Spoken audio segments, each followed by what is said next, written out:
11ویں جماعت کے لیے آج ہم ڈاکٹر ذاکر حسین کے بارے میں بات کریں گے۔ ڈاکٹر ذاکر حسین 1897 عیسوی میں حیدرآباد میں پیدا ہوئے۔ ان کا آبائی وطن قائم گنج سے 1.5 میل دور ایک گاؤں پتورا ہے۔ پتورا اصل میں یہ جو ہے پٹھانوں کی بستی ہے۔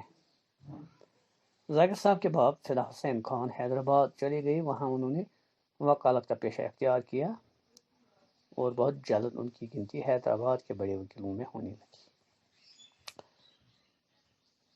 فدا حسین کا انتقال جوانی میں ہو گیا جب ان کی عمر محض 29 برس کی تھی۔ ان کی بیوہ بچوں کو لے کر اپنے وطن چلی آئی۔ پھر ذاکر صاحب نے اسلامیہ ہائی اسکول اٹاوا میں داخلہ لیا۔ اسکول کی تعلیم ختم کر کے کچھ دنوں لکھنؤ کے ایک انٹر کالج میں پڑھا، پھر علی گڑھ آ گئے۔ یہاں ایم اے میں پڑھ رہے تھے کہ مہاتما گاندھی، مولانا محمد علی جوہر، ابوالکلام آزاد اور دوسرے قومی رہنماؤں کی مدد سے 29 اکتوبر 1920 کو جامعہ ملیہ کا قیام عمل میں آیا۔ بہت سے طالب علم اور استاد مسلم یونیورسٹی سے الگ ہو کر جامعہ میں آ گئے۔ ان میں ذاکر صاحب بھی تھے۔ اس وقت ذاکر صاحب پڑھتے بھی تھے اور پڑھاتے بھی تھے، استاد بھی تھے۔ جامعہ ملیہ میں کچھ عرصہ کام کرنے کے بعد اعلیٰ تعلیم حاصل کرنے کے لیے جرمنی چلے گئے۔ جرمنی سے PhD کرنے کے بعد 1926 میں ہندوستان واپس آ گئے اور جامعہ ملیہ اسلامیہ کے شیخ الجامعہ وائس چانسلر مقرر ہو گئے۔ اس کے بعد 1948 تک وہ جامعہ ملیہ اسلامیہ میں کام کرتے رہے۔ اس زمانے میں علی گڑھ مسلم یونیورسٹی کو ایک بحران کا سامنا کرنا پڑا۔ مولانا ابوالکلام آزاد وزیر تعلیم حکومت ہند تھے، نے ذاکر صاحب سے خواہش ظاہر کی کہ وہ اس وقت علی گڑھ مسلم یونیورسٹی کی ذمہ داری سنبھال لیں۔ ذاکر صاحب جھجکتے ہوئے علی گڑھ پہنچے اور غیر موافق حالات میں علی گڑھ مسلم یونیورسٹی میں وائس چانسلر کے فرائض بڑے شاندار طریقے سے انجام دینے لگے۔ صحت کی خرابی کی وجہ سے انہوں نے 1955 میں یونیورسٹی سے استعفیٰ دے دیا اور علاج کی غرض سے سوئٹزرلینڈ چلے گئے۔ جب واپس لوٹے تو پنڈت جواہر لال نہرو کے اصرار پر انہوں نے بہار کی گورنری قبول کر لی۔ 1962 میں وہ ہندوستان کے نائب صدر ہو گئے اور اس درمیان میں بے حد ہار دل عزیز ہو گئے۔ بالآخر 1967 میں صدر جمہوریہ ہند کے ممتاز ترین عہدے پر فائز ہوئے۔ 3 مئی 1969 کو وہ انتقال کر گئے۔ پورے ملک میں ان کا سوگ منایا گیا۔ ذاکر صاحب کی شخصیت کے بے شمار پہلو ہیں۔ وہ ماہر تعلیم بھی تھے اور ماہر معاشیات بھی۔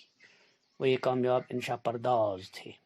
ذاکر صاحب نے بچوں کے ادب سے غیر معمولی دلچسپی لی اور ان کی بدولت اردو میں بچوں کے ادب کی اہمیت بڑھی۔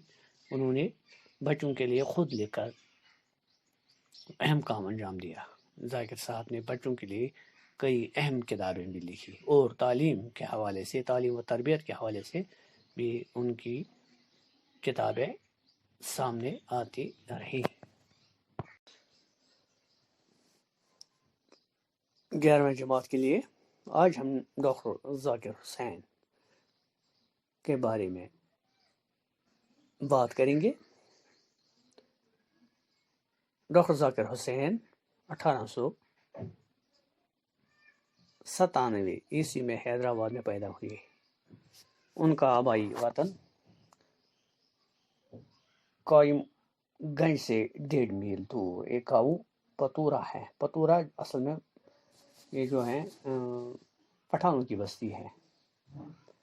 ذاکر صاحب کے باپ فدا حسین خان حیدرآباد چلے گئے۔ وہاں انہوں نے وکالت کا پیشہ اختیار کیا اور بہت جلد ان کی گنتی حیدرآباد کے بڑے وکیلوں میں ہونے لگی۔ فدا حسین کا انتقال جوانی میں ہو گیا جب ان کی عمر محض 29 برس کی تھی۔ ان کی بیوہ بچوں کو لے کر اپنے وطن چلی آئی۔ پھر ذاکر صاحب نے اسلامیہ ہائی اسکول اٹاوا میں داخلہ لیا۔ اسکول کی تعلیم ختم کر کے کچھ دنوں لکھنؤ کے ایک انٹر کالج میں پڑھا، پھر علی گڑھ آ گئے۔ یہاں ایم اے میں پڑھ رہے تھے کہ مہاتما گاندھی، مولانا محمد علی جوہر، ابوالکلام آزاد اور دوسرے قومی رہنماؤں کی مدد سے 29 اکتوبر 1920 کو جامعہ ملیہ کا قیام عمل میں آیا۔ بہت سے طالب علم اور استاد مسلم یونیورسٹی سے الگ ہو کر جامعہ میں آ گئے۔ ان میں ذاکر صاحب بھی تھے۔ اس وقت ذاکر صاحب پڑھتے بھی تھے اور پڑھاتے بھی تھے، استاد بھی تھے۔ جامعہ ملیہ میں کچھ عرصہ کام کرنے کے بعد اعلیٰ تعلیم حاصل کرنے کے لیے جرمنی چلے گئے۔ جرمنی سے پی ایچ ڈی کرنے کے بعد 1926 میں ہندوستان واپس آ گئے اور جامعہ ملیہ اسلامیہ کے شیخ الجامعہ وائس چانسلر مقرر ہو گئے۔ اس کے بعد 1948 تک وہ جامعہ ملیہ اسلامیہ میں کام کرتے رہے۔ اس زمانے میں علی گڑھ مسلم یونیورسٹی کو ایک بحران کا سامنا کرنا پڑا۔ مولانا ابوالکلام آزاد